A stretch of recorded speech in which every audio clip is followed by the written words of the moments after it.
Aloha. I think as we get started, this is a momentous occasion that we have Tulsi here with us. She's just gotten elected, and I think we should give her a great big hand. Thank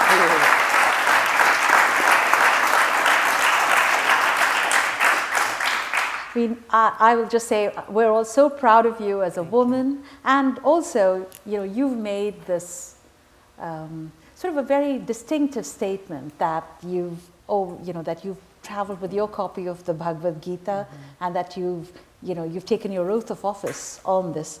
So, and I guess picking up on Tim's point, so why don't you tell us how, we know how you got it, but how did that change your life, or how have you used it in your everyday work and in your life? Yeah, thank you. Maybe we start there. It's so perfect that we start out hearing Krishna's teachings to Arjuna that are timeless and universal and so applicable as we think about our own lives and how we can apply those teachings. I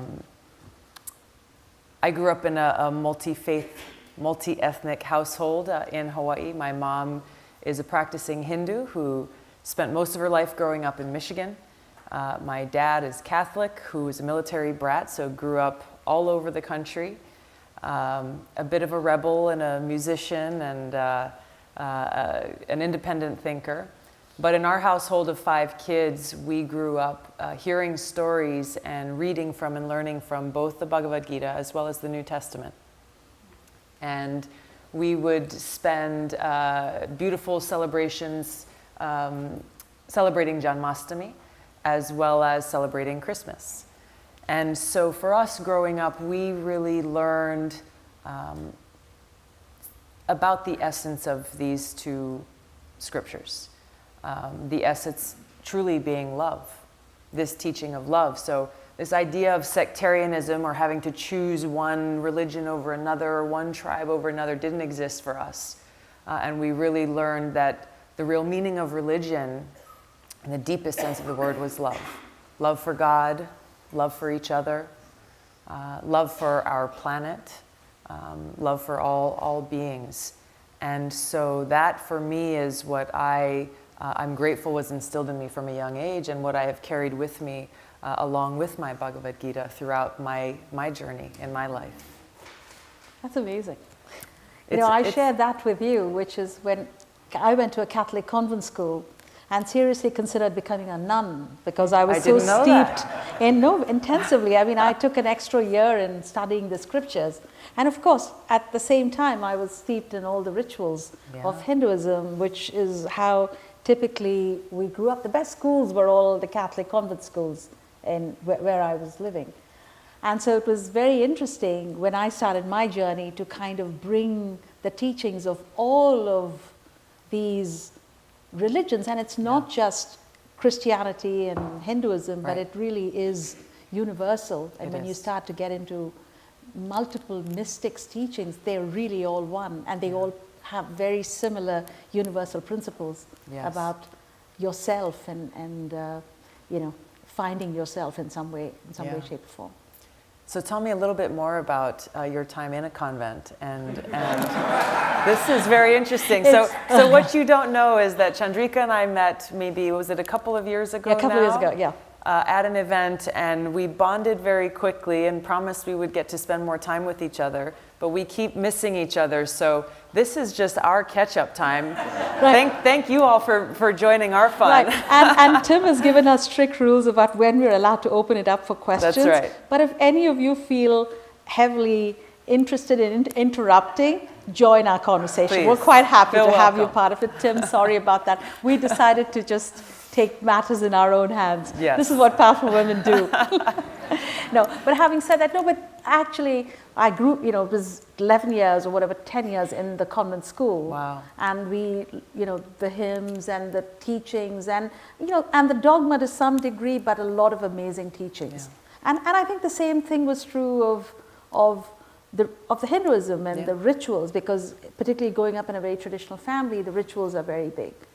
But many years later, which is probably about 20 years ago, I started to get into a whole journey of trying to dismissing almost all the rituals. A quest to find myself, quest to say, well, why was I put on this planet? Who am I? You've all this material success. Yes, it's great, having money, having all the power, and having whatever it is. But then at some point, it is, what's the purpose? What happens if I died tomorrow and that's what was written? And what would my obituary say? All these questions that you sometimes have the luxury of asking, but sometimes you read books when people are on their deathbed and asking questions. And fortunately, through a variety of circumstances, I got to ask this question 20 years ago. Yeah. But that got me to an investigation of so many religions. I almost spent a year meeting rabbis, meeting from Reform synagogues, meeting imams, because I just wanted to know what do people think? What are the principles of how we are meant to live? Yeah. What are the principles of what we are meant to seek? Yeah. What is success? And which are big questions. And one might say, hey, you can afford to ask these questions when your life has reached a particular point. But a lot of people reach that point. I mean, I sign all my emails, love, light, laughter. And one very important, wealthy, successful guy came to me and he says, well, you're signing these emails, love, light, laughter. Mine is fear, frowning, and frustration. And I said to myself, goodness me, why do you even need to be in that space? Outside you have everything. But these religions, at the essence, bring together the principles of all these issues we're talking about. Karina was talking about the environment and all the work you're doing on that, and love, and so many of the other important principles. Yeah. When I was on my first deployment to Iraq, this was in 2005, early 2005, I went with close to 3,000 soldiers from the Hawaii National Guard. For most of us, this was our first deployment. Within the first couple of days of getting to our camp, where we would spend most of a year, I was walking around the camp and seeing where things were and orienting myself. And I saw this big sign next to one of the gates where most of our daily patrols went in and out of, that really struck me and stuck with me ever since, because this sign stood alone in big block letters, and it read, "Is today the day?" And so I thought of that just as you were talking about that moment in your life where you asked those most important questions about, who am I? What is my purpose in life? What is that meaning? Where do I find that meaning and that success? And so for us in that situation, it's a combat environment. The war was very active in 2005. Unfortunately, there were a lot of casualties and a lot of combat. We had mortars coming into our camp on almost a daily basis. So for us at that time, really it was being confronted with that reality that at any moment your time could come. The end of this life could come, which is such an important reminder in that setting, but really for us in any setting, because our moment could come at any time. And so what are we doing with our lives? How are we spending each of these days that we have been blessed with each of the tools and the skills and the resources that we've been blessed with? Well, we have different journeys. Wherever we are, these most important questions should be asked, and we can find those answers in these universal teachings that we're talking about, that we find in the Bhagavad Gita, that we find in the New Testament, we find in these different scriptures. It's interesting. And I was thinking about when Tim introduced us and spoke about the teachings. We all read so much. I mean, everyone here, right? We all have read different people telling us about different things, different ideas. But it's one thing to read. It's one thing to viscerally know it, which is two different. I mean, how many of you have read things that you listen to and say, well, yeah, I get it. I know about it. But it's not necessarily what we practice. Yes. Is that true? And this kind of was, honestly, 20 years ago, if you gave me a topic and I could sort of spout the aphorisms like better than anybody on the planet, because, I have a good recall, and, you can write these down and remember what how to live. And, the point that Tim just made, right? Attachment, no attachment to the actions. Mm-hmm. How difficult is that? Honestly, can anybody here put up their hands and say they have no attachment to the actions? Anyone, please. I would really like to know. Honesty. Can we get the slight house lights? Just slightly. Please. But you know, attachment to actions. Yeah. Is it, if I said to you, let's not be attached to our actions, is it easy to do? Yes? Anybody thinks yes? Are any hands up? One?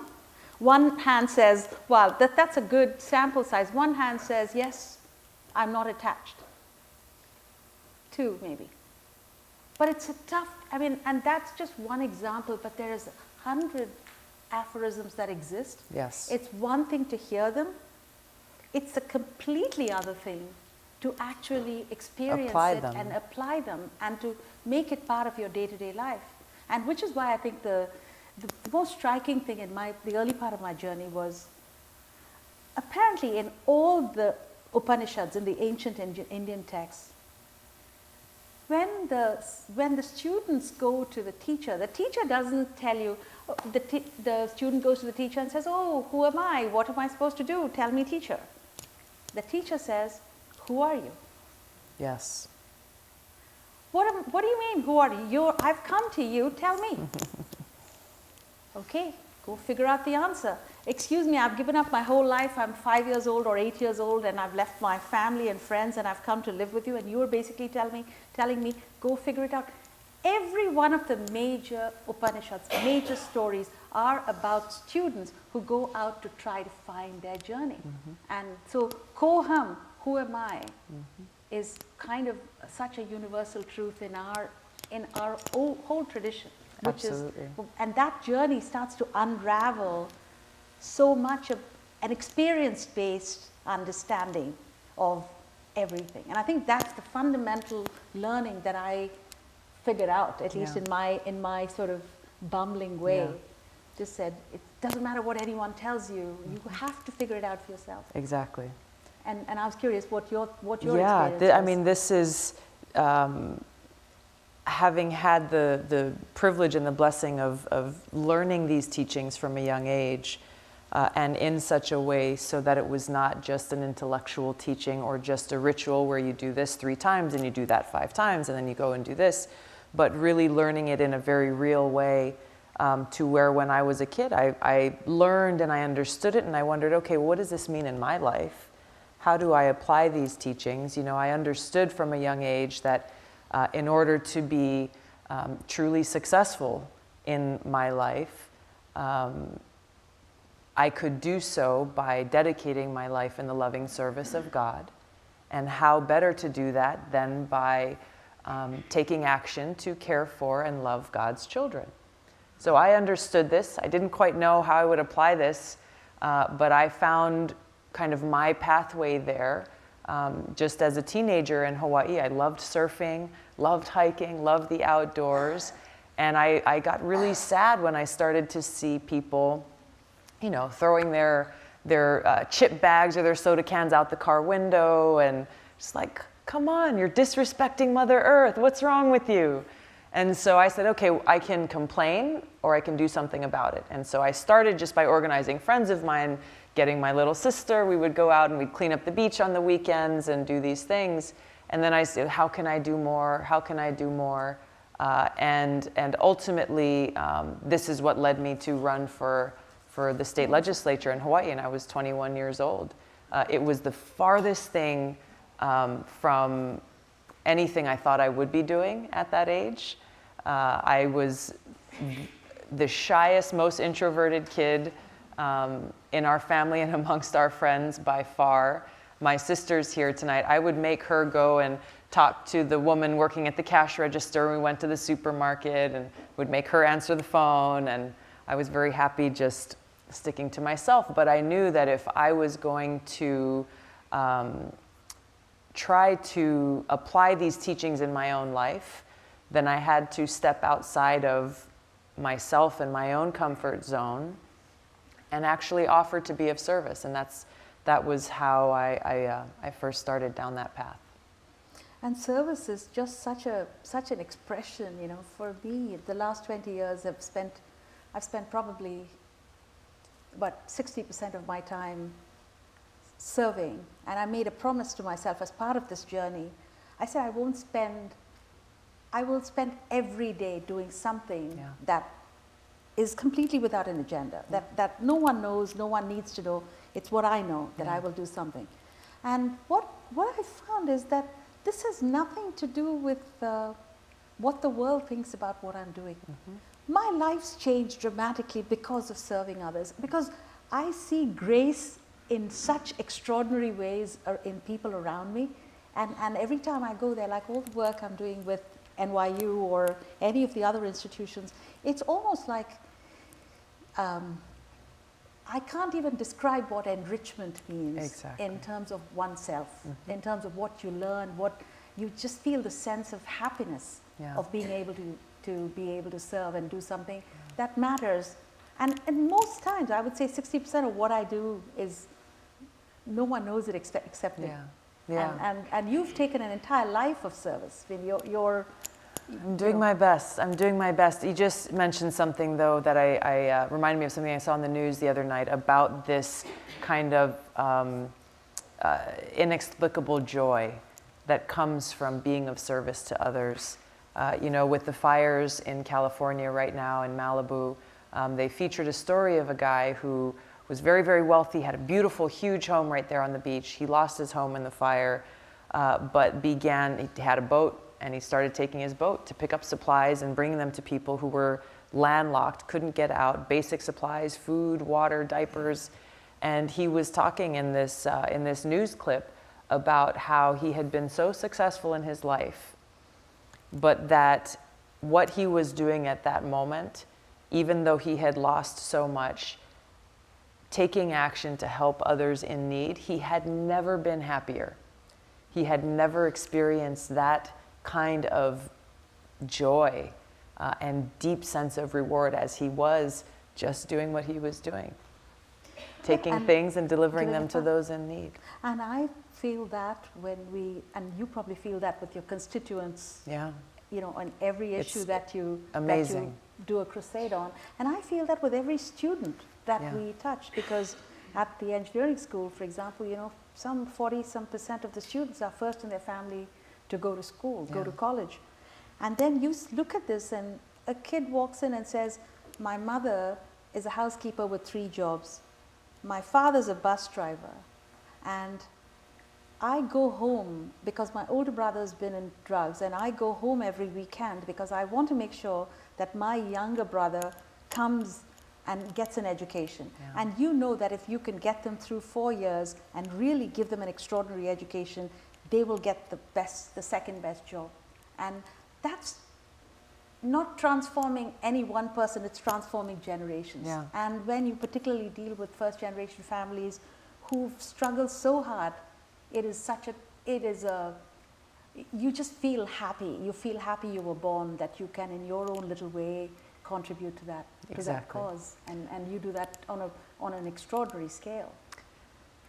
Knowing and understanding that, you know, sometimes people think of service within a very specific context, like, you know, Thanksgiving is coming up. If I want to be of service, maybe I can go help serve Thanksgiving meals to people who are homeless or who don't have money for a Thanksgiving meal for themselves, which is something that people often look to when they think of service. But I think it's important for us as we talk about seva and service, and the true meaning of karma yoga really is, and you're a great example, Chandrika. You've got such an amazing life of achievement in business and in education and in music and the arts. You have found a way to take those talents and skills to be of service throughout. So, you know, my life has been in public service, both in politics and the military and through nonprofit sector and in other ways, but it's not limited to that, I guess is my point, that if you are in business, if you are working in healthcare, in education, in law enforcement, in all of these different sectors, really the true meaning of karma yoga, of what Lord Krishna was teaching Arjuna, is to take those skills and dedicate that service, dedicate those actions into the service of others, detaching yourselves from the results, the fruits of those actions, and there finding that real success and happiness. See, and I think the back to the earlier discussion we were having about this could be your last day.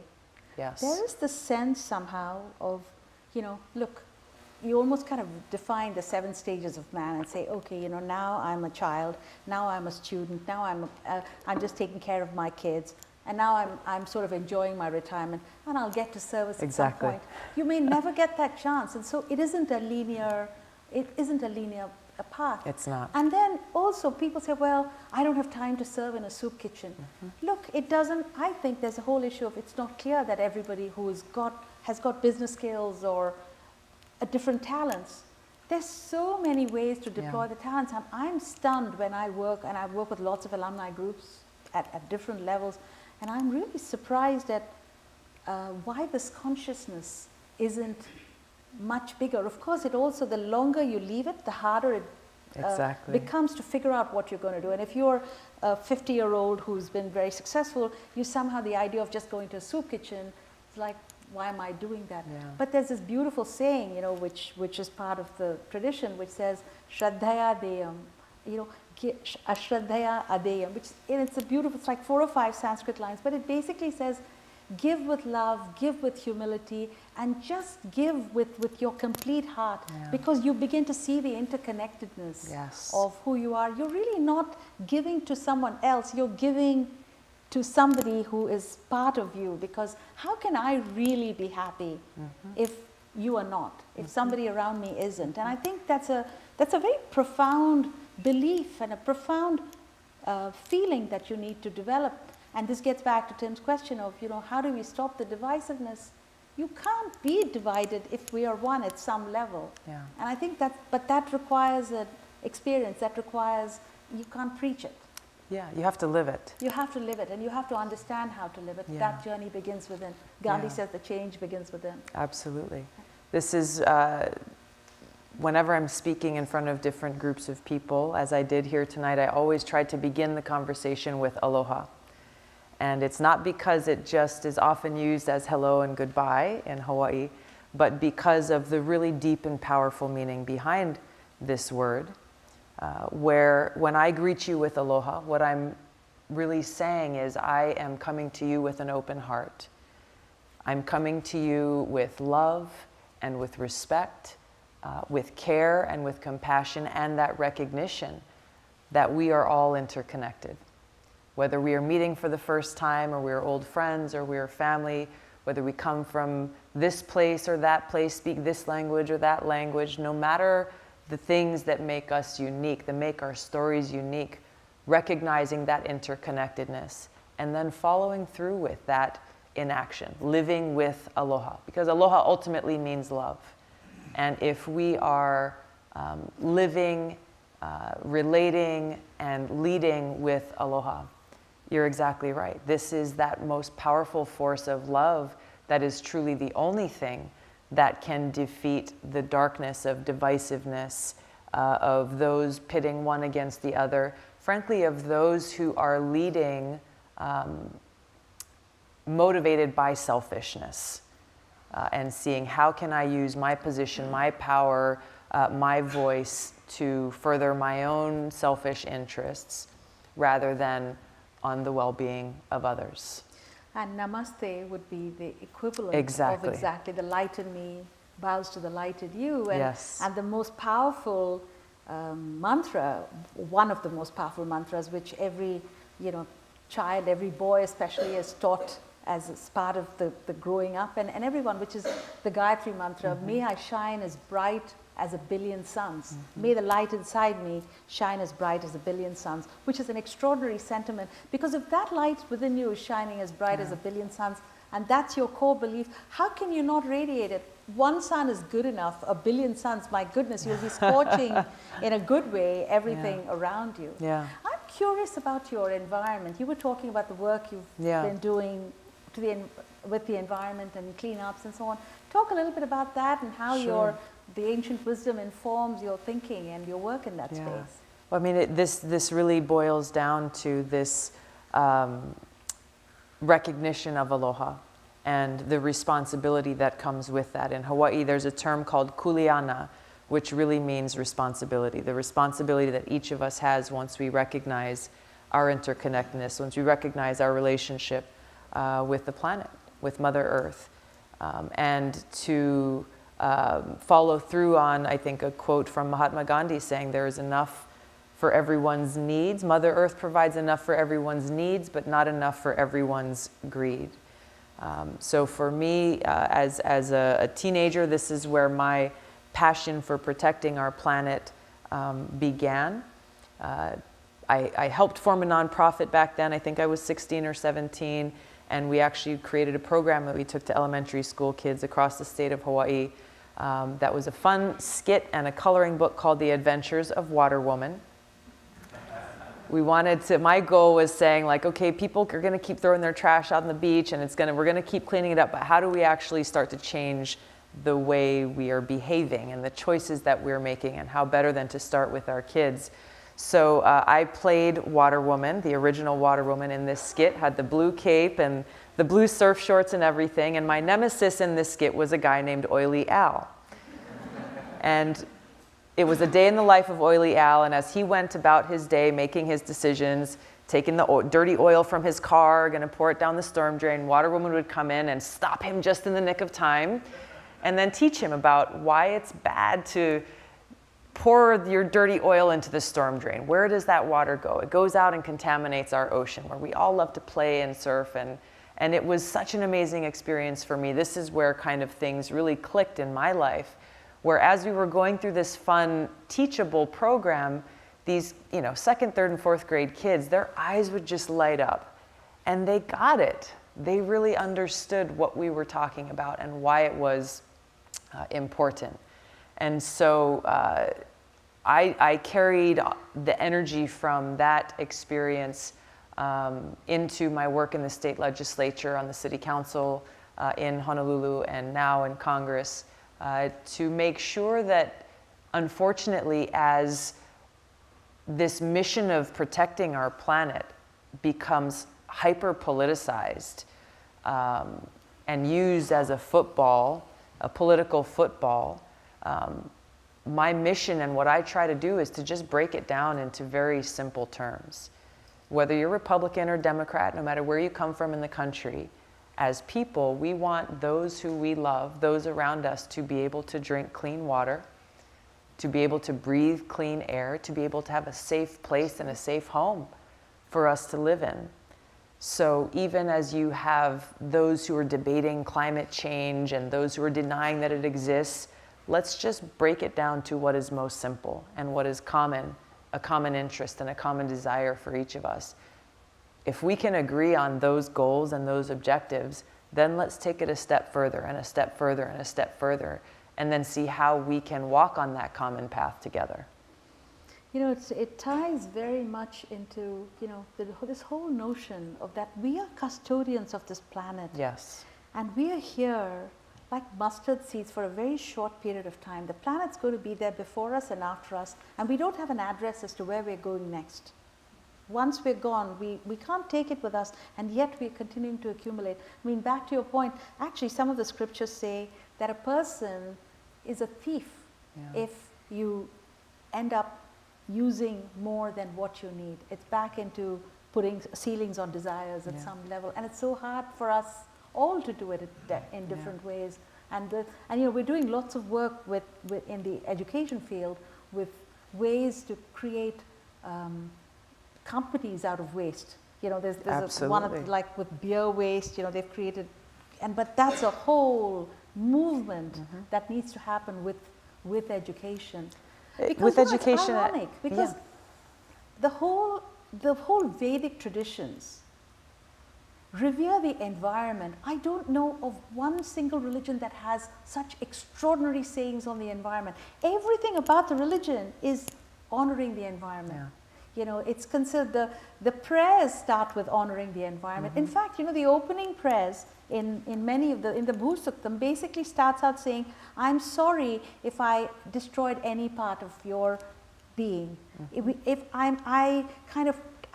fact, in the ancient South Indian homes, they put this little rice We did this every single day growing up. They put a rice pattern outside the column, outside the floor, and that is basically and that the expression of that was to say, Mother Earth, thank you for what you've done, and I'm about to step on you, and I'm just honoring you before I do that. This was the tradition, and in fact, ours is, and that was my first album, the 5 elements: earth, water, fire, space, and one more, air. Yeah, those are the Panchabhutam. Earth is one of the elements that may, so dust thou art, to dust returnest. That's very much what we believe in. That's the essential element of all our teachings, of protecting the environment, of keeping it together. And then all the karmas, the whole karmic principles we're talking about. We can't harm living beings. We can't harm anything around us. I mean, that's a belief. Because if you believe in reincarnation, you might come back as a dog, or you can come back as a cow. You're not going to harm anything around you.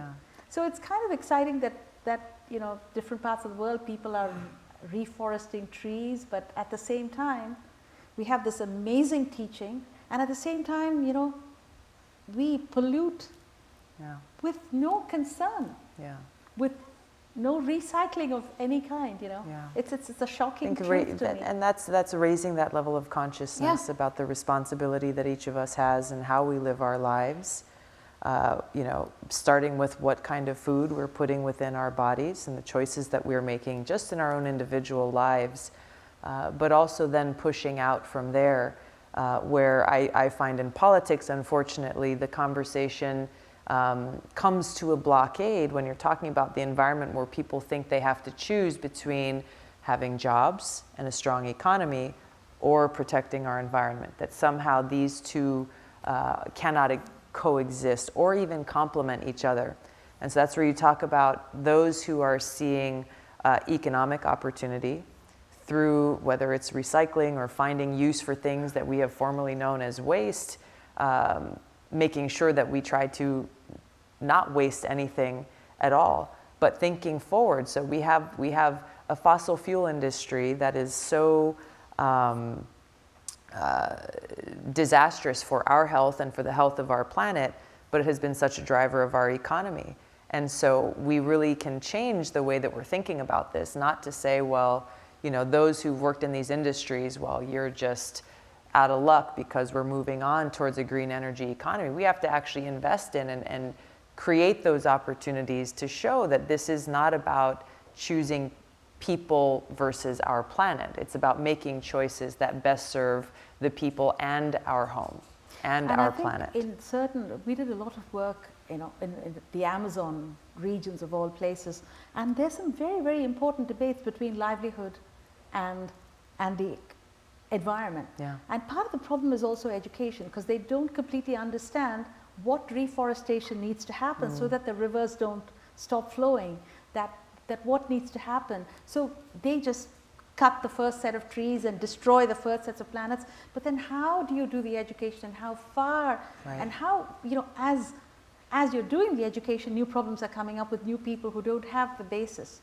So I keep worrying and thinking about whether you can bring a combination of technology, like different forms of TED Talks that get into the deepest recesses. The good news is that many of the big saints and mystics with big followings are actually, particularly in India, doing a lot of work with the environment. Yeah, it's beautiful. But that hasn't really, here for some reason, the environment discussions have been about, is there climate change, are our glaciers melting, or who's lying and who's telling the truth. It doesn't matter, it's back to what you said. Exactly, it's about our future.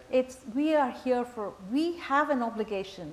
We are custodians of the planet, and we have to leave it better, whatever corner of the earth, we have to leave it better than where we came in, because we would be wrong not to do that. Absolutely.